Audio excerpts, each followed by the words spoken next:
Hi అండి, ముందు వీడియోలో లైనింగ్ని ఏ విధంగా అతుక్కోవాలో చెప్పాను కదండి. ఇప్పుడైతే మనము front part darts safe belt ఏ విధంగా స్టిచ్చింగ్ వేసుకోవాలో వీడియోలో చెప్తానండి. మనం మార్కింగ్ చేసుకున్న మార్కింగ్ ప్రకారం డాట్ని అయితే స్టిచ్చింగ్ చేసుకోవచ్చు. ఈ మార్కింగ్ ప్రకారము మనం స్టిచ్చింగ్ వేసినా సరే షోల్డర్ మధ్య భాగాన్ని మడత పెట్టి వేసుకోవాలండి. అలాగే ఈ డాట్ కూడా మనకి షోల్డర్ మధ్యకి స్ట్రైట్గా చూసే విధంగా ఉండాలి. అలాగే డాట్ని 2 టైమ్స్ అయితే వేసుకోవాలండి. చూసారు కదా, మీరు కుట్టిన తర్వాత ఈ విధంగా పెట్టుకుని చూడండి షోల్డర్ మధ్య భాగానికి చూస్తుందా లేదా అని. అలా స్ట్రైట్గా వస్తే కరెక్ట్గా వచ్చినట్టు. మీకు పెద్ద డాట్ ఒకటి కరెక్ట్గా వచ్చిందంటే మిగతా డాట్లు ఏ విధంగా వచ్చినా పర్వాలేదండి. అలాగే ఉక్సులు పెట్టి తాళ్ళు పెట్టి కూడా మార్కింగ్ ప్రకారము స్టిచ్చింగ్ వేసేసుకుంటే సరిపోతుంది. చూసారు కదా, ఈ 2 డాట్లు వేసేసుకున్నాక చంక దగ్గర డాట్ కూడా వేసేసుకుంటున్నానండి. మనం చంక దగ్గర డాట్ వేసుకునేటప్పుడు పెద్ద డాట్ తిన్నంగా, అంటే పెద్ద డాటు చంక దగ్గర డాటు ఎదురెదురుగా చూసుకునే విధంగా ఉండేటట్టుగా స్టిచ్చింగ్ వేయాలండి. అప్పుడే మీకు షేప్ కరెక్ట్గా వస్తుంది. అలాగే మీకు బ్లౌజ్ కటింగ్ చేసేటప్పుడు మార్కింగ్ చేసుకున్నప్పుడు ఒకవైపే మనకి మార్కింగ్ వస్తుంది, మరొక వైపు రాదు కదండి. అటువంటిప్పుడు ఏ విధంగా స్టిచ్చింగ్ వేసుకోవాలో కూడా చెప్తాను. చూసారు కదా, ఈ విధంగా ఎదురెదురుగా పెట్టుకుని మనము ఫస్ట్ నుంచి కూడా ఈ విధంగా కొలుచుకోవాలండి. చూసారా, అది ఎక్కడ దాకా మడత పెట్టానో అలాగే ఇంకొక దాన్ని కూడా అదే విధంగా మడత పెడుతున్నాను చూడండి. నేను ఈ వీడియోలో చూపించే విధంగా మడత పెట్టి డాటు వెడల్పు పొడవు మార్కింగ్ చేసుకోవాలి. చేసుకునేప్పుడు మిషన్ పాదం కింద పెట్టుకోవాలి. తర్వాత మనము ఈ బ్లౌజ్ పార్ట్ని షోల్డర్ మధ్యకి మడత పెట్టుకుని డాట్ స్టిచ్చింగ్ వేయచ్చండి.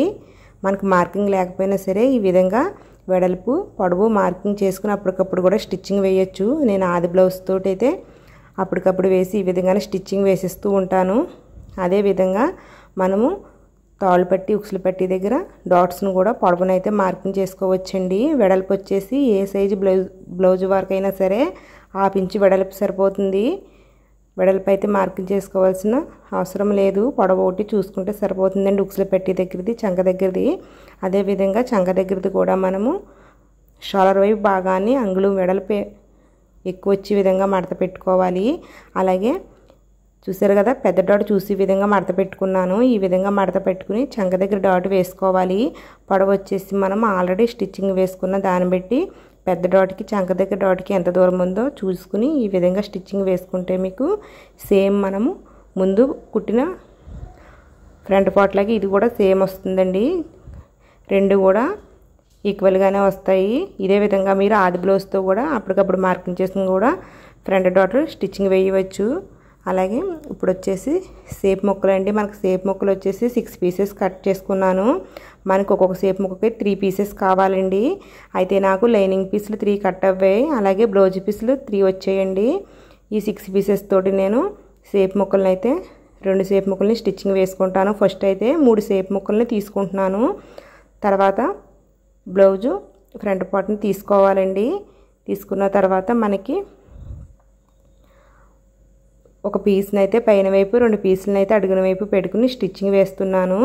అయితే మనం ఈ విధంగా స్టిచ్చింగ్ వేసేటప్పుడు మనం కటింగ్ చేసేటప్పుడు ఉక్సులు పెట్టి తాళ్ళు పెట్టి దగ్గర వైపు నుంచి జాయింట్ చేయడానికి ఒక కట్స్ అయితే పెట్టుకుంటాం కదా, ఆ మార్కింగ్ చూసుకుని దాని ప్రకారము ఈ విధంగా ఉక్సులు పెట్టి తాళ్ళు వైపు పెట్టి నుంచి ఈ షేప్ మొక్కను పెట్టుకోవాలి. అడుగు వైపున 2 పీసులు పెట్టాను, పైన వైపున ఒక పీస్ పెట్టాను, మధ్యలో బ్లౌజ్ పార్ట్ని పెట్టానండి. ఈ విధంగా జాయింట్ చేసుకోవాలి. మనకి పెద్ద డాటు ఈ కుట్లో కలవకుండా ఉండే విధంగా మడత పెట్టుకుని పక్కకి తోసుకున్నాను వేలుతోటి. చూసారు కదా, ఆ విధంగా మడత పెట్టుకుని స్టిచ్చింగ్ వేయాలి. ఈ విధంగా ఒక కుట్టు వేసిన తర్వాత చూసుకోండి మీకు కరెక్ట్గా వచ్చిందా లేదా అని. తేడా వస్తే 2 కుట్లు వేసుకోవడానికి బాగుంటుంది. అలాగే పెద్ద డాటు కూడా కలవకుండా వేసుకోవాలి. చూసారు కదా, మనం ఎప్పుడు కూడా ఈ షేప్ ముక్కకి 2 కుట్లు వేసుకోవాలండి. మనకి ఈ విధంగా స్టిచ్చింగ్ వేసుకుంటే షేప్ ముక్కకి పైన వైపు కుట్లు కనపడవు. చూసారు, నేను 2 టైమ్స్ అయితే స్టిచ్చింగ్ వేసేసాను. నాకైతే ఈ విధంగా వచ్చిందండి. అప్పుడు మనం ఏం చేయాలంటే చూసారా, నేను వీడియోలో చూపించే విధంగా మడత పెట్టుకోవాలి.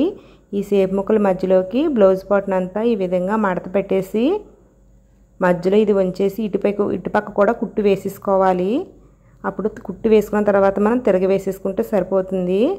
అయితే నేను లైనింగ్ కంట బ్లౌజ్ పీస్ని ఎక్స్ట్రాగా కట్ చేసుకున్నాను. కానీ లైనింగ్ మనకి కొలతల ప్రకారం కట్ చేసుకున్నది కాబట్టి లైనింగ్ ప్రకారం ఈ బ్లౌజ్ పీస్ని ఎక్స్ట్రా వచ్చిన పీస్ని కూడా కట్ చేసేసుకున్నాను.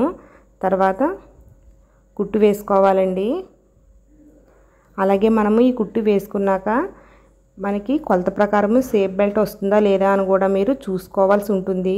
నేను ఒక కుట్టు కుట్టానప్పుడు తర్వాత రెండో కుట్టు వేసి ముందు చూసుకుంటున్నాను. మనకి ఇటువైపు 3 ఇంచెస్ రావాలి, ఇటువైపు వచ్చేసి 2.5 ఇంచెస్ రావాలి.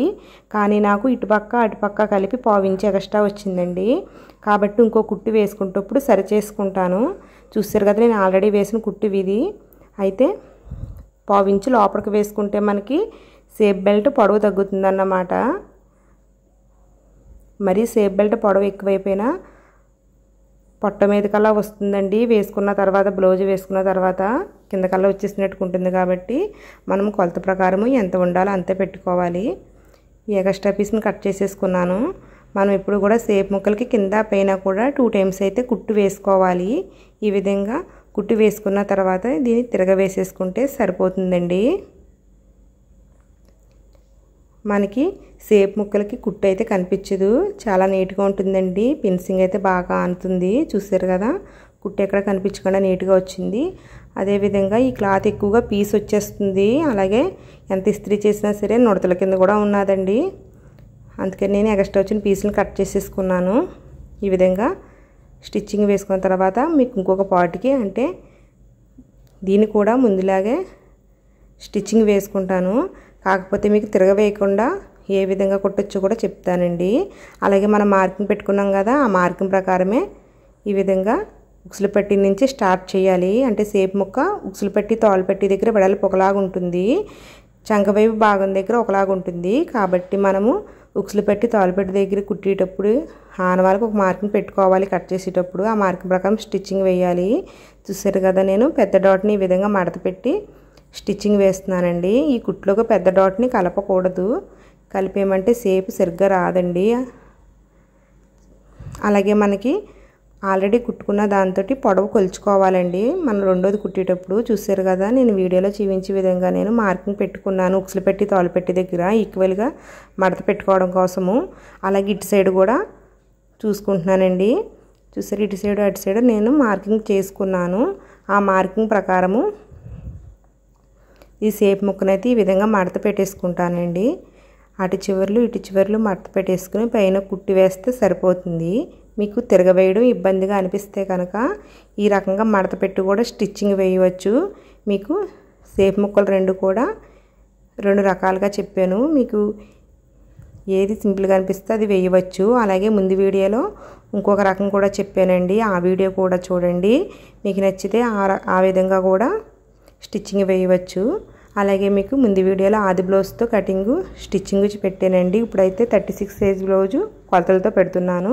నెక్స్ట్ వీడియోలో మెడపట్టి పెడతానండి ఎలా